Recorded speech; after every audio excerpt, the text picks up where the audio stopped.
My name's Justin the Clued. I'm here today with Will Sloan. And you're listening to the Important Cinema Club. And today, we're talking about smooth, creamy Milkyway Image. Milkyway Image is a Hong Kong film production and distribution company that is, I guess, since the 1997 handover, the reunification of Hong Kong and mainland China that marked the end of the golden age of Hong Kong cinema, has been the sort of artistic standard bearer of popular Hong Kong film. Would that be fair to say? I absolutely agree with you. And I think that if anybody is even a little bit curious about Hong Kong cinema and has seen any movie post 97 from there, they've probably seen the Milky Way Image logo because it's a company that was co-founded by Johnnie To. So in the late 90s, a perfect storm of conditions led to the decline of Hong Kong's film industry. An economic recession in Asia, rampant piracy, heavy competition from American blockbusters like Jurassic Park, for example. Also a lack of new young talent to make up for all of the aging star actors and directors who, many of whom were relocating to Hollywood. What are you talking about? Ekin Chen was still around, the twins. Edison Chen. Oh, well, we don't talk about him. People look that up if you want to know the controversy behind Edison Chen. There was, of course, also a huge sense of anxiety surrounding the 1997 reunification of Hong Kong and the mainland. Some Hong Kong companies during this period sought to chase audiences with bigger spectacle and ballooning budgets. They paid the price for this. But another company, founded in 1996, adapted to the times by making quality genre movies on limited budgets in resourceful ways. And most importantly, the way that they approached it is that they had their passion projects, which were often crime-related movies that were dark, neo-noir. I think that one of the big inspirations of someone like Johnnie To is Jean-Pierre Melville, The Red Circle, and Le Samouraï. And then, you still got to pay the bills somehow. If those films are not that successful, you make a bunch of romantic comedies where Andy Lau, for example, gets in the makeup of a large man. Yeah, so there are, roughly you could say there are two sorts of Milky Way movies. I mean, there are many kinds, but there are two mainstreams. The romantic comedies that do very well domestically, and the crime movies, which do pretty well domestically, have a sort of cult following, but play at international festivals, get international distribution. And specifically, they play international film festivals and they may get distribution, but it is a very niche one. It is not one that is like cracking or paying the bills in any way. And a lot of those crime films, like for example, Johnnie To's like The Mission was done very quickly in 2 weeks, while something like PTU was shot over, I think, a 4-year period, picking up pieces here or there. So it was really an organization. Mostly it was founded by two people, Ka-fai and Johnnie To, who co-directed a bunch of films in, their golden eras. But when people think about it, they mostly think of the guiding hand of Johnnie To. Right. And we did a Johnnie To episode years ago, and it's kind of hard to do an episode about Milky Way without making it the Johnnie To episode again, because it will always be reflecting his style. Like, did he get involved? What did he impose on the project? Especially when you talk about early Milky Way movies and Johnnie To has come out and gone, hey, somebody's name is on this movie, but I actually directed it, which he does a lot. And which I'm willing to believe is probably true to some degree or other. Specifically, we're talking about Patrick Yeo's movies, The Odd One Dies, Expect the Unexpected, and The Longest Night, which Johnnie To in interviews has said, oh yeah, he was my assistant director, but those are really my movies. So I've always liked Johnnie To, by the way, but he's somebody, but he's somebody who I think I've liked him more and more as the years have gone on. Like I really like him now, but we got to do just like romantic comedies of Johnnie To. Oh man, I'd love to, because I still haven't quite warmed up to those. Really? Some of them I like. I don't know. Them because when we talk about these Milky Way Image movies, I think that what you have in them is a kind of dedication to the craft and trying to push and find interesting ways to tell these things. These are not like, we spent all our time on the crime ones and then we just kind of like poop out about these romantic comedies. Like Johnnie To is present in all of the romantic comedies that he makes, even though that, later on in their more mainland co-productions about wealth and no interest in those ones. Well, where do you, just out of curiosity, not to digress too much, but where do you see his kind of presence in the romantic comedies? Oh, just kind of the blocking, and there's always a little bit of sense of fatalism to them as well. Like if I see a scene and certain camera moves, I can point and go, oh, Johnnie To directed that. Right. Because he has a very distinct style to the way that he approaches these kind of things. But like when I was a teenager getting really into Hong Kong movies, I loved the sort of Jackie, Sammo, John Woo stuff. Right. So you're looking for Hong Kong films that reflect that like. Yeah, and chasing a dragon of an old style, because I'm not sure what happened around 1997, but there was an old energy. And Hollywood happened. Yeah. And a lot of things happened. Yes. But there was an old energy, and you could feel it if you watched pick 10 Hong Kong movies, not just action movies, but 10 Hong Kong movies out of a hat from the 80s. And there's this like dynamic energy that runs through all of them. And that's replaced around the turn of the millennium by something else. And are you trying to say that like Downtown Torpedoes, China Strike Force are not good movies? There is a different kind of energy. And I think that the Milky Way movies are the best representation of that energy. Well, I think that the Milky Way image movies and Johnnie To's filmography is always in opposition to John Woo stuff. So anytime he even, gets really close to John Woo, for example, A Hero Never Dies, which is using like the iconography of slow motion and two guns, he's trying to impose something different on it, whether it be in that movie's duality or the gunfights playing kind of more like languid dreams than the kineticism of John Woo. I'm maybe being a little imprecise here, but the sort of maximalism that defines 80s, 90s Hong Kong action gets replaced by something closer to minimalism. Especially in the cinema of Johnnie To. Like Milky Way will give you very tight, judiciously mounted action scenes that are as much about the camera, the editing, the soundtrack as the action, like the on-screen action. There's also like, in Johnnie To's movies, but also in pretty much most of the movies that we watched on this episode, like they're very nocturnal, they're quiet. Sometimes they're very loud, but oftentimes they're very quiet.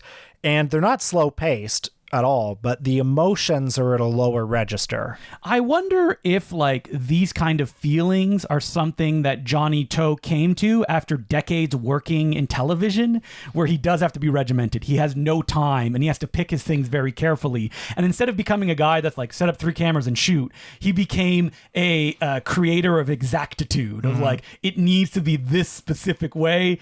And I can't imagine any other way. And because television always has to play the emotions very broad because you're going to the cheap seats, movies can play it much closer to the chest. Well, yeah, and you compare it to like, I don't know, just to pick a classic example, like Police Story, which seems to unfold all over the city of Hong Kong. Hard Boiled also, just like it, like Hong Kong is exploding in these movies. The Hong Kong is being taken over by a production. In these Milky Way movies, it's almost kind of the inverse. Like Hong Kong is dense and packed, and it's a tough, alienating in a really glass and steel kind of way. I mean, Infernal Affairs was a real trend-setting movie in defining this vibe. So let's talk about Intruder from 1997 first off. And I'll say each movie that we mention on this podcast, I tried really hard to make the ones that like Johnnie To has not said he directed and are also not in the crime genre. Well, this movie, Intruder, was directed by Chang Ken-chong, who I think this is his only directorial credit. He was a writer, principally. Yeah. Wrote a lot of Stephen Chow films, for example. The star of this one is Wu Qianlian, who's best known as one of the stars of Eat, Drink, Man, Woman. And A Moment of Romance, the Andy Lau and her movie that Johnnie To has claimed, I directed half of that. And in this one, she acts very strongly against type. She's a sex worker who flees Taiwan to Hong Kong, kills another sex worker, assumes her identity, and then goes to one of this sex worker that she's killed, her regular John's, goes to his house, ties him up, abducts him, It's a home invasion abduction thriller. Now, this is the meanest movie we're going to be talking about today. It is vicious. Well, it's a Category 3 film, and for those who don't know, Category 3 is the Hong Kong equivalent of NC-17. Mm-hmm. But usually, that has been, I think, co-opted by North American audiences as like a genre in of itself. And there are, tropes that go along with it. This one, not specifically. There isn't that kind of like, leering nature to it. It's mostly misery. It feels kind of like a French Extremity movie. Yeah, so this movie comes within a year of the founding of Milky Way. It does feel like a sort of transition movie between something and something else. Like, it's part of the Category 3 wave of movies where it's like has some very extreme violence, some very extreme emotional content as well. Not really extreme sexual content, but certainly heavy implied sexual content. And like the acting is like Wu Chen Len's performance is like very big, which you don't necessarily see in some of the Johnnie To movies. And like, we should emphasize that it's mostly her. She kidnaps a guy in his house. His legs are broken because she ran him over with a car. And then she is waiting for her husband to come, and so they can assume this man's identity and then go on with their lives because they're wanted for murder. Right. I mean, what it has in common with some of the later Milky Way movies is the sort of tightness of its focus and location, its kind of extreme stylishness, and its nocturnal ambiance. It's also undeniable that almost all the movies that we're talking about in this early period are reflections of filmmakers that are dealing with the handover to China. Yeah. And like, so should you be reading into this one, like the fear of the other coming into your lives? Yeah, maybe. I mean, there are so many Hong Kong movies of the 1990s that have invited this sort of reading because, I mean, they're so drenched in, subtext, especially the cinema of Johnnie To's compatriots like Choi Hark. Well, one of the classic examples is Wong Kar-wai's Happy Together, where it's shot on literally the other side of the world from Hong Kong to convey something of the sense of alienation, the sense of the loss of a familiar space. Happy Together ends with that montage of the Hong Kong streets that's meant to convey a sort of like farewell to something, as well as that movie was about a gay couple, which, was obviously a matter of concern in the reunification. But you can see that that's not all directly commenting on it. It's just a sort of oblique, refracted something or other. But a film like Intruder can also just be a representation metaphorically of how people feel this kind of loss and misery. There is no victories really in Intruder. There's maybe a little one at the end, and I had completely forgotten it because you're so battered around for the rest of the movie. But like, this is a film that it feels like a final film, which is really funny that it's not only a directorial debut, but one of the first films that a new company is putting out. A lot of the Milky Way movies, this is a very cliche thing to say, I'm sorry to say it, but Hong Kong is a character in them. Not just on screen, but sort of the situation of being a Hong Kong filmmaker, the situation of having a Hong Kong film company in the late 90s and the 2000s is like part of the text, or at least part of the subtext in some way. A lot of these movies are sort of experiments in how do you make a movie like this in the current system. I mean, Hong Kong is just a city. It has a relatively small population. So if you want to make a movie without, acquiescing to the censorship demands of the mainland, you have to make it under a certain budget level. Do you think like Intruder, they're like winking at the audience? It's like, we actually mean these are mainland people, but we can't say that within the current context. Maybe. I mean, maybe. Because the Hong Kong's big market is Taiwan, and it's like you have Taiwanese villains coming in and killing Hong Kong. Yeah, maybe. I mean, every now and then there are sometimes I'll read a review on Letterboxd, like Anne Hui had a movie out last year that was like a kind of historical movie. I forgot what it was called, but I saw this Letterboxd review, and maybe it's accurate. But, it was saying something like, well, maybe this is actually a metaphor for the resilience of the Hong Kong people in the face of, but it's actually a mainland propaganda blockbuster. But like, because I look at that and I think maybe that's true, or maybe if it quacks like a duck, it is a duck. But like, we watch White Storm 3? Yeah. Right? And like, that movie ends with people flying in a plane and going, I miss home. Like, is that just part of the... well, we know what Herman Yao thinks. Yes. But like, because he's the Hong Kong through and through, though. Right. But then he makes Man Lane Productions, and he jumps between both of them. Well, and I guess we also know what Johnnie To thinks because we've seen him talk. We've read his interviews. I mean, he's censored on the Chinese message boards. Well, his movie Drug War, which I think is one of his best movies. Agreed. I'm sure you probably do too. That was a movie that was a mainland co-production and was, follows all of the demands and yet seems, if you look at it, seems to be completely uncompromised, or at least seems to be very strong within the context. He basically says he disowns it. Any mainland production that he made is not by personal definition film of his, yes. And he hates working within that system. Which is kind of remarkable to me given what he's been able to accomplish in it. He's made some great films, but nevertheless. We're throwing Johnnie To back to the side because we have to talk about more Milky Way image movies like Hooked on You from 2007. So this is interesting. This movie was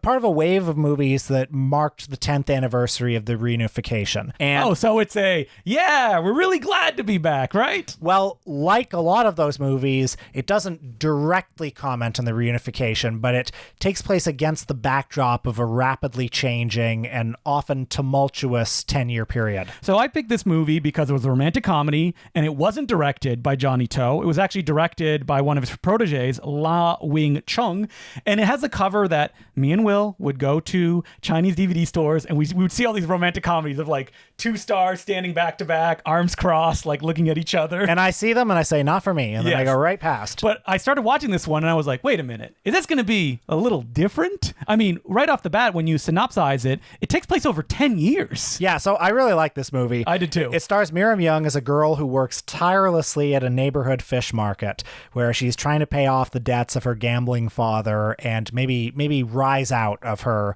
lower working class lifestyle. And her romantic soon-to-be partner, maybe, is played by Eason Chan, introduced not wanting to pay a sex worker. Right. He plays a fishman who's a bit of a jerk. And, she has a bit of a testy relationship with Fishman, which warms as the movie goes on, even though their unification is anything but assured. Mm-hmm. And even though you would expect it, it is a romantic comedy. They're standing back to back on the poster, smiling at each other. And all of this takes place against the backdrop of, for example, gentrification in Hong Kong, the SARS crisis. You remember SARS? We had that here in Toronto. Yep, we did. You get all these moments highlighting of choices people make in their lives, places that they want to go, all shot beautifully. Oh, so good. You see a movie like this and you're like, Hong Kong can't do this? Why don't we just put the camera down and shoot it? Well, I mean, the atmosphere of Hong Kong, like the way there's that one shot where the camera is at once, like it's Hong Kong in this movie, as in real life, is a city of, huge high rises, densely packed with, we assume we've never been, so. Yeah. Densely packed with one bedroom apartments. You remember that one shot where it's like the camera's on one and then it like, picks up and swirls through the courtyard to like another window, like, the atmosphere of Hong Kong, this like dense atmosphere. Or just like strong. The market that they work in. And there's like 30 people,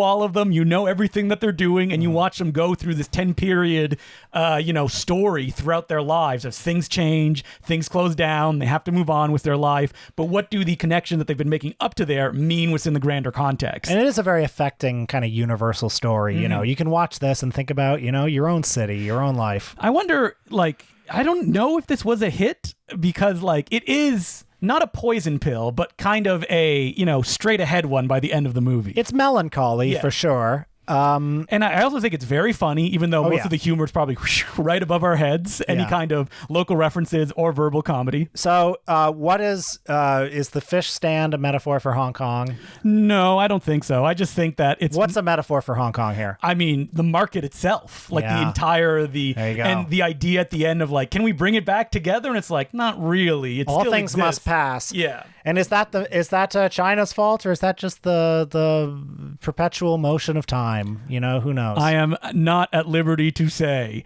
A movie like this, though, I watch it and I wonder, it's weird during that period, post Amélie, that no distributor would pick up this film and be like, hey, would you want to see this Hong Kong romantic comedy? I feel like it could still work within an international market. I think so too, but there's something about it, and I mean this in the best possible way.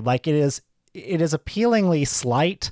Like I think it is an important film. I think it has a lot to say, but it doesn't insist upon itself. No. It presents as basically a sort of light romantic comedy with a bunch of light characters. And there's a lot that you could sort of infer and read onto it that it's not necessarily announcing.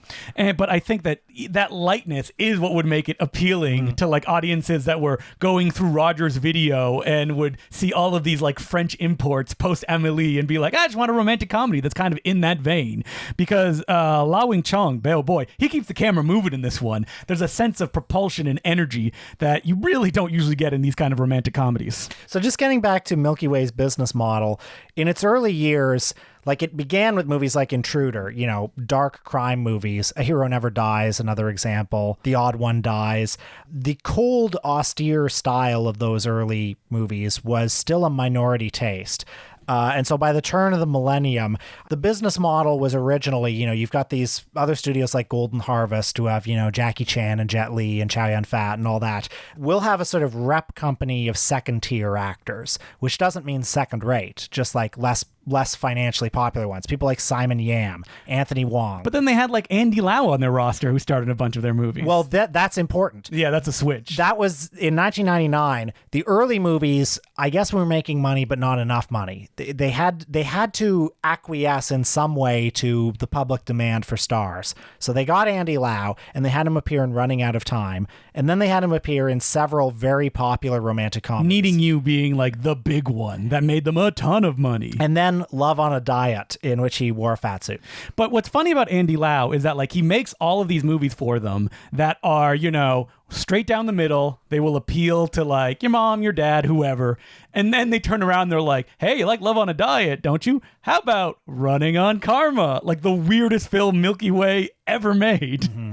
And so I think that I guess it's just their kind of taste. They can't continue to go down that same path that they need to. Even Andy Lau, I'm sure, is like, can I do one of the weird ones? Even Blind Detective is like so odd, that being a Johnny To directed one as well. So Motorway from 2012. I'd never seen this one before. I actually didn't even know about this movie. I was very surprised. Justin recommended it. I probably, when I said it, I was like, I'm sure Will has seen it because I've recommended it before. Nope. Who directed this one? Soy Chang is one of my favorite Hong Kong directors working to this day. He's been in the trenches forever. His first film was in 1999, and he directed like horror movies with titles like Horror Hotline, Big Head Monster, or The Death Curse, starring the twins, the pop stars. And eventually he was able to, I think, gain enough control and make the movies that he wants to make, which are very downer, fatalistic, and miserable. But then he'll turn around and go, hey, mainland China, here's a Monkey King movie. I made 3 of them, like in between a real like one for them, one for me ethos. This movie is a kind of best case scenario of, a Hong Kong genre movie after the turn of the millennium. It has a completely stock plot. The older cop, played by Anthony Wong, who's, just days away from retirement. And you've got the younger cop, played by Sean Yu, bit of a hothead, Sean Yu is, there are particular kinds of, like, traffic cops, basically, who are the invisible squad. Yeah, they're mostly just there to kind of see how fast you're going and maybe take a photo of your license plate so they can give you a ticket. But there's a famous, legendary getaway driver, played by Guo Zhaodong. Perhaps a mainland actor. And the movie becomes a sort of cat and mouse, car chase picture between Sean Yu and him. When I always pitch Motorway, I'm always very specific of like, you like Walter Hill, you like the driver, this is what that is. But then like kind of twisting it in a way that you don't expect, where the main dramatic conceit of this film that the young hotshot is trying to achieve is to turn an impossibly tight corner. Yes. That's what he's training for the entire movie. It's sort of the inverse of the last 5 Fast and the Furious movies. It's a car chase movie in tight claustrophobic spaces. One of the best scenes in the movie is in a Hong Kong parking garage, a packed parking garage. Yes. First of all, it's beautifully photographed, like the best digital photography I've seen in a Hong Kong movie. Many Hong Kong movies these days look horrible, but this one looks good. Many? You mean most, all of them? Most. But this one like has this just like really cool digital sheen to it. But like the scenes in the parking garage where the cars are just like burning rubber, or creating smoke, surrounded by smoke, just trying trying to turn a corner. But they're all, that kind of Hong Kong ethos of action scenes of like, it's all about the little things, like turning into gravel so it'll throw it up in the face of the person chasing you, or creating smoke so they don't know where you are in the parking garage. Or like the early scene on the Hong Kong motorway where, it's not about how much distance is covered. It's about how do you get between two cars? How do you get in front of one other car? And that's amazing. I don't think I've seen a car chase movie like that. No, I don't think any of them have the kind of guts to like, you don't need excess to excite an audience. You just need a goal that is clearly, presented to an audience. And then how do you get around? And like, you watch this movie and like, I'm not joking. Like, it's the car at one point gets stuck in a corner and the person being chased goes around it and our hero cannot do it. Yeah. And it's just like, how does he get around that corner? Now, do I understand how cars work? Absolutely not. Doesn't matter, because the movie communicates it to me in a way that I understood. And it's like, oh yeah, now we can do it because he does this. And like, the cast is great. Anthony Wong's a great actor, and they have exactly as much character as they need, and they give exactly as much as they need to do. 90 minutes, the chase, it's done. And and you're out. And like, the whole movie is a sort of perfect metaphor for what Milky Way does at its best. Just a really tight, compact little movie in a tight, compact little city. And then we also watched another Soy Chang film that came out just last week. Mad Fate. Yeah, so this one, very peculiar. Very strange plot. Now, it almost feels like, the last few films that Milky Way guys like Ka-fai have been making, like the only way that they can kind of communicate their emotional state is that the people are just off their rocker. Mad Detective, for example, and Ka-fai just directed one recently. Oh, I don't have the title in front of me, but it was again about another kind of mad detective kind of character. And here, everyone is mad. Right. Basically. So when we were talking about how the emotional register of these movies is a lot lower than the golden age of Hong Kong, that's not the case with this movie. The performances are very big in this one. Yeah. So Mad Fate is about I guess fortune teller. Yeah. A fortune teller in direct communication with God, it appears. Who wants to help people, get over their doomed fate. The idea that like, I read your fortune, you're going to die, but I can help you get around that in very dangerous seeming ways. And it seems that he fails pretty consistently. Yes. And that he then meets... By the way, that's the setup for the plot, okay? Yeah. It's pretty wild. I mean, that's what Soy Chang's bread and butter is just kind of misery. A fortune teller. Fatalism. A fortune teller who can predict people's fate and then tries to save them. So there's a sex worker early on who gets murdered. He predicts that she's going to be murdered. And he tries to save her. Doesn't get there in time. But when he arrives at the scene, there's a young delivery man there who's delivering food, who is extremely excited by the carnage that he sees. I was so happy to read that this young delivery man is played by a pop star. Fantastic. You love that stuff. And so our fortune teller hero is able to determine, well, he finds out from everyone who knows this young delivery man, this guy's a psychopath.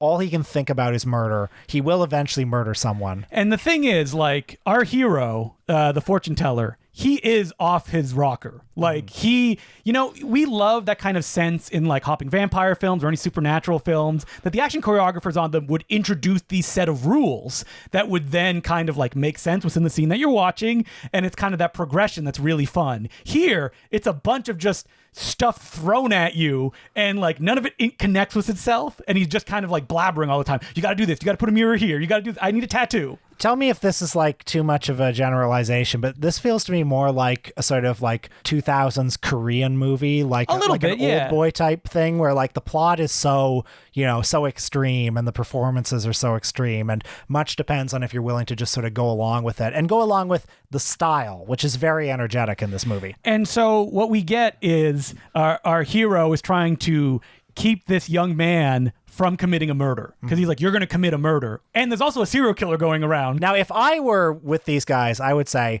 you're talking about murder too much around this guy. You're planting the seed in his head. Yes. And in classic kind of aggressive way, like the young man is shown doing the most taboo thing in mainstream cinema at the beginning, killing a cat, which he went to jail for, I think they say 4 years for, and he gets out, and it's that he's in a fight with himself that he does not want to do these things, but they excite him, and he's in this push and pull. And I'm watching the movie, and I'm like, how miserable are we gonna get here? Like, is it just gonna end? Because I've seen like Love Battlefield, the Soi Chang film, ends in such misery at the end. You watch someone drown for like 5 minutes, like blood coming out of their mouths, and I was like, is this what we're getting here too? This kind of like just crushed under the boot. And that was kind of what the last movie he made, Limbo, was kind of. But this one, I was interested in. At the end, there's, you know, a little bit of hope at the end. Yeah. Like, it's not complete misery. So I feel, I'm getting the sense that you kind of bounced off this one a little. It was too much for you. I bounced off it a bit, but I still like enjoyed it. I mean, it's I love that they're making these movies. it's like ferociously entertaining. Yes. And the style, I mean, it looks great. And but it's like anti-mainstream as well. It's like, this is not for a wide audience. yeah. Like, I'll just say that the basic premise of it, I found a little bit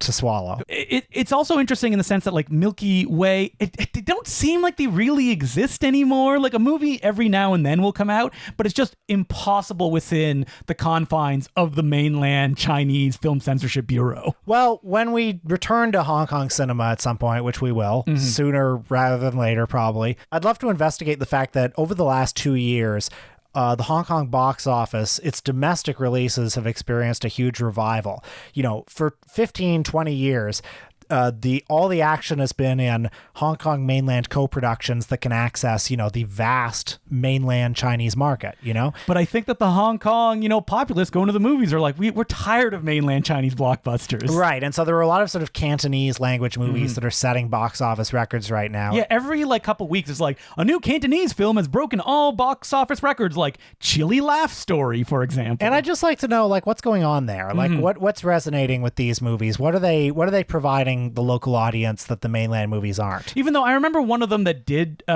break all box office records that starred our tan god Louis Koo was one that was like very much fashioned off of the kind of mainland cybernetic sci-fi blockbusters, right? Warriors of the Future from 2022 was a huge hit, had been long delayed, and it was, you know, just kind of like a mainland, you know, looking one as well. But there's other films, so I'd be excited to, you know, discussing that as well. So that's Milky Way Image, yours to discover. A lot more than just Johnny Toe.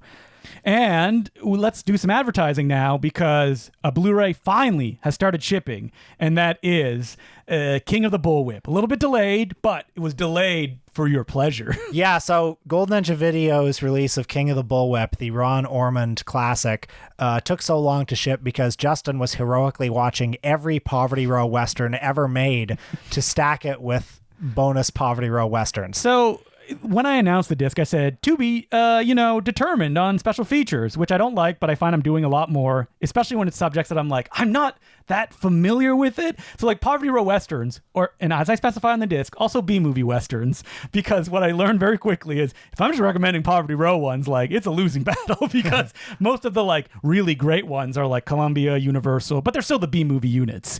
And so I read so many books, I watched so many movies, and one of the surprising things that I found is that there's not really any sources out there that can talk about these kind of Westerns in a way that's not based in any kind of nostalgia. Like, I just love seeing Johnny Mac Brown, because why would they? They grew up with them. They create attachments to stars, not necessarily particular films. So my goal with this disc was, you got King of the Bullwhip, a Ron Ormond directed film. In that featurette, we recorded so long ago, we're like, can't wait for that book to come out. Can't wait for that book to come out. You have our commentary. You have a featurette we did about Ron Ormond, which I think is a great primer as well. And I haven't really seen those kind of primers out there, so we recommend that. A little featurette of me talking about Poverty Row Westerns, and the way I did is I picked like 5 of them. And I talk about directors, companies, and also, you know, the stars of the film. I originally thought, I'm going to talk about all the stars, and I was doing research, and I was like, I can't do this. There's too many of these actors. And then you get 5 Poverty Row Westerns, and they're all different. I put them in the order that I think people should watch them. You got some serious ones like Between Men. You also got a little bit of some weird or kind of straightforward suspense ones like The Silver Bullet. And they have that, like, these are Poverty Row films. They're not even from Monogram.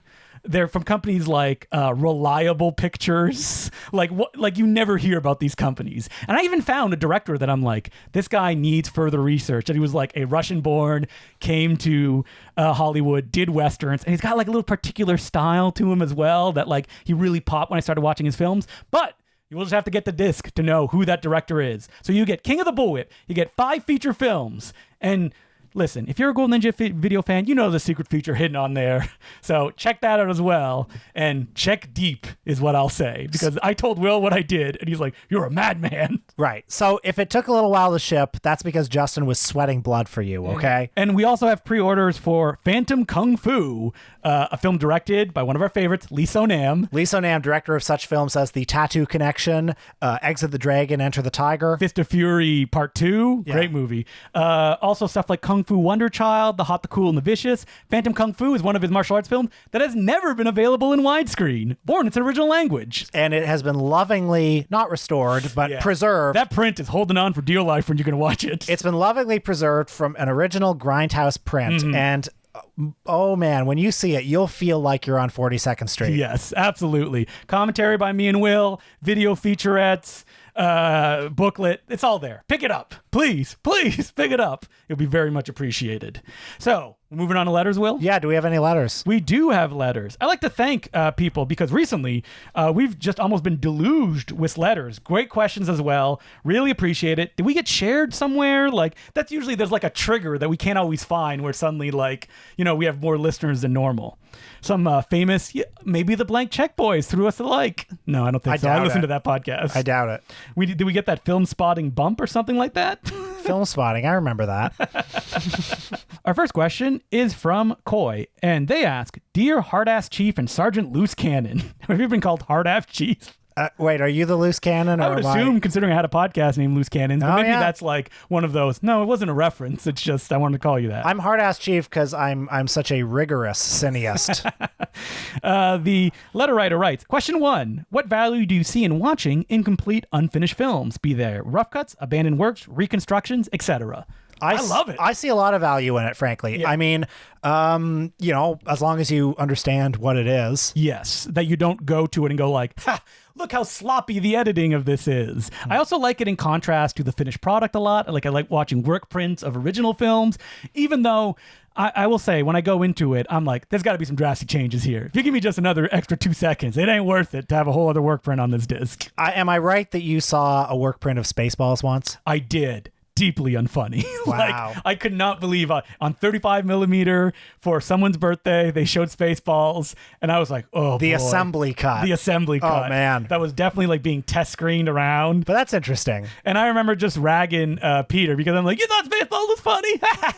But like, I've watched Spaceballs since then. It is very funny. It just, comedy specifically is like so razor tight, and that's why they do kind of like test screenings and try to get the vibe of the audience. Yeah, 1 or 2 frames can make all the difference. But yeah, unfinished films, I mean, take every movie that Orson Welles didn't finish, just put it out somewhere. Give us a silent version of The Deep. And that's fine. Yeah. That's fine. We understand that it's not complete.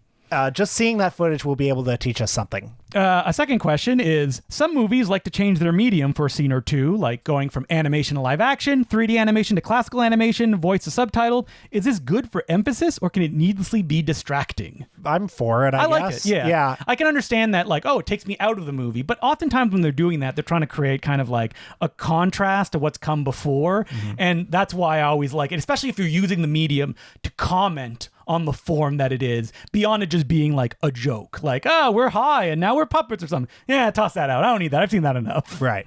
Examples? Ugh, nothing comes right off the top of my head. Do you remember there's a scene, the first thing that comes into my head, and it's really just a joke, is do you remember there's a scene in Annie Hall where he imagines himself as like a cartoon character? I don't even remember that. He imagines that, himself on a date with like the Wicked Queen from Snow White. Yeah. And it's like, well, it's just a joke, but that's the one example I can think of. Of course, that great scene in Better Off Dead where all the hamburgers sing a song and stuff like that, and they're stop motion. Love it. The scene in my all-time favorite example, a 1930s comedy called Hollywood Party, which was assembled out of lots of it ostensibly all takes place at the same Hollywood party, but it has no director credited because it just has like it was just shot piecemeal over the course of like a year.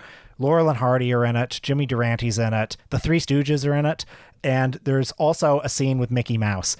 Mickey Mouse just shows up and does, now a does a bootleg cartoon. Mickey Mouse or The Mickey Mouse. Wow, it's like when They got him. No, it was Jerry. Which one's the mouse? Dancing with Gene Kelly? Yeah, In yeah. Anchors Ahoy? Anchors Away, yeah. I like that scene too. Mm-hmm. Yeah. It didn't take you out of it? You're like, where did this mouse come from? Well, both Anchors Away and, to a greater extent, Hollywood Party are both kind of like variety shows, you know? You can have a scene like that. And, you know, if you have a very serious movie and you do it like that, it's also a kind of like pulling you out of it and maybe making you think about what you're watching. A more serious movie, not that serious, but more serious, Kill Bill, the animated sequence in the first one. I mean, that's all about aesthetic and style. And that when you see that, it's like that anime stuff pushed to its like utmost limit. And I think completely works within the context of the movie. Absolutely, because that whole film is recycling stuff that Quentin Tarantino likes and just putting it out to a mass audience. I remember when Kill Bill came out. I think we talked about it on our Patreon, and I was like, this is not going to make any money. Like, I mean, what am I, 12 at this point? But like, no one's going to get this. And then it becomes a huge phenomenon. Because Tarantino saw all these different styles and said other people would like this shit too. But just not as good as the best version. Well, yeah. So, although if Quentin Tarantino's listening, I just want to say that I really liked your movie. Oh yeah, sir. Kill Bill 1 and 2, and we would like to hang out with you. I'd love to be your friend. So thank you very much for that letter. And our next one's from John, and he just has a little bit of a longer letter, and that he says that we have been a boon. He's done Moturn Converts. He watched stuff like Magic Spot and stuff we recommended, like Who Killed Captain Alex, Mango Shake, Golden Ninja Video Film. The whole lifestyle. Even the Polonia Brothers. I think this is a movie that he mentions, Hallucination. So I'm glad you're taking the chances on these, whether they work or not. I hope you get something out of it. And he said he's showing them to the crowd, and Hallucinations, that's a rough one to show to a crowd. Early Polonia. He does mention, Will, I've been listening to a lot of old episodes, and I miss you doing random impressions. You can't. Do I not still do random impressions? Not really. You can't tell me your Vincent Price wasn't spot on. Been working on any new voices? Oh, yeah, I remember I did my Vincent Price. I think it's because we kind of like early on went through all the normal ones that you would do. We did all the people I do impressions of. Okay, let me do some impressions. I want to suck your blood. Yeah, you know what? Shocktober. I am Arnold Schwarzenegger. Oh, yeah, Ernie's here. Hey, yo, Adrian. Man, friggin' Johnny Carson in The Late Show, a.k.a. Rich Little, is right here. Yes, I'm Johnny Carson here, yes. All right. Do that ventriloquist now. What, Edgar Bergen? Yeah. I don't know what he sounds like. Well, you know what? It's time to brush up. Yeah, okay, that'll be my next one. Well, thank you very much for this letter. And if you want to send us letters, you can do so at importantcinemaclubpodcast@gmail.com. This week on our Patreon, we're back on our bullshit. We're going to talk about Jackie Chan again. We're going to talk about Shanghai Noon. Oh, Shanghai Nights. Shanghai Nights, okay. That's what I want to watch. Shanghai Nights. We'll talk about Shanghai Noon as well. Of course. But listen, we need to do Charlie Chaplin. Anything that we buy has to turn into content in some way. So that we can write it off on our taxes. Did we buy both buy? I think I convinced you. It's like, you need this 2-disc set on Blu-ray. Yeah, Will? so we were in rural Pennsylvania at a Walmart, and I was looking at the 2-disc Shanghai Noon, Shanghai Nights Blu-ray. No hesitation from me. I'm like, yoink. And I was like, oh God, do I need another thing on my shelf? And you said Jackie Chan commentary. I didn't even know we did commentary on Shanghai Noon. Yeah, It was Owen Wilson and the director. Yeah, I thought, I do need this, and it's sitting unwatched right now. Yeah, but we're gonna watch it today. We're gonna watch Shanghai Nights. I don't think I've watched it since it came out on DVD. My memory is that it's pretty good. Yeah, that when people talk about it, they're like, oh, Jackie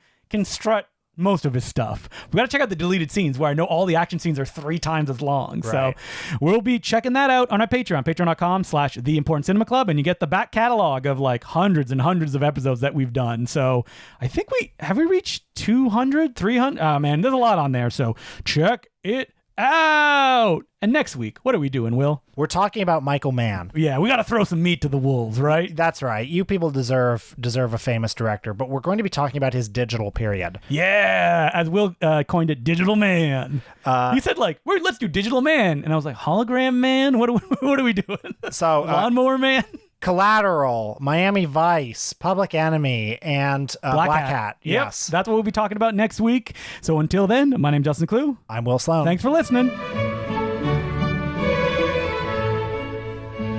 Thanks so much to some new patrons, which include Broken Flowers 20, Pete Seeger, Chris Moberly, Cameron Dagg, Jerry Laley, Simon Ennis, Nick, Joshua Green, Christoph, Branson Reese, Jordan Cox, Nick Olson, Fraser H.W., Maria L., Keenan N., Ben Harris, Brooks Harley, Mark, and Caleb Clements. Thank you very much for joining the Patreon. We could not keep doing this without you. Well, I'm going to say something that you've said on this podcast before, but, the next big thing in cinephilia, DVDs. So I was at the old used bookstore this week, looking at their DVD rack. I don't even really look at the Blu-rays anymore. No, because you have everything you would want. It's all the same old stuff. Yeah, it's like, oh, Despicable Me. Am I going to buy that? I think I look maybe every 2 months at BMV versus my every 2 days when I first moved to Toronto. And I have to say, though, there's enough of finds that I'm like, how is this there? That like, I'll remember that and be like, maybe I should flip through it.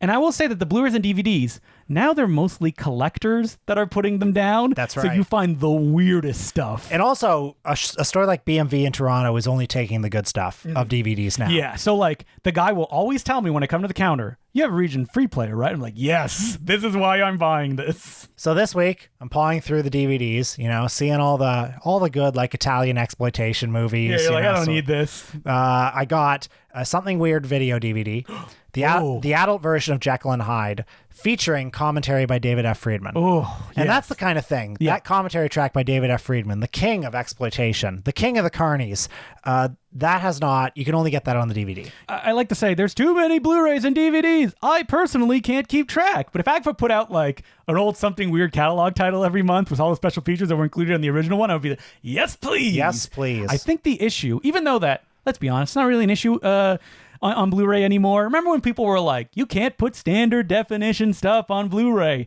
Now that's all the labels do that. Yeah, like, they got shot on video stuff. Yeah. When people are like, wait, your stuff is not on Golden Ninja Video in high definition? I was like, no, this is the only copy we have. You get to put more stuff on it that way. And that's what they've been doing. Mm-hmm. So like, even though I have to say, as someone who I put these on my computer, they're very overinflated in size, where it's like, this VHS rip is 20 gigabytes. It's like, they're just trying to fill those discs out. So I'll tell you what else. I saw the Mondo Macabro version of The Awful Dr. Orloff by Jess Franco. Yeah.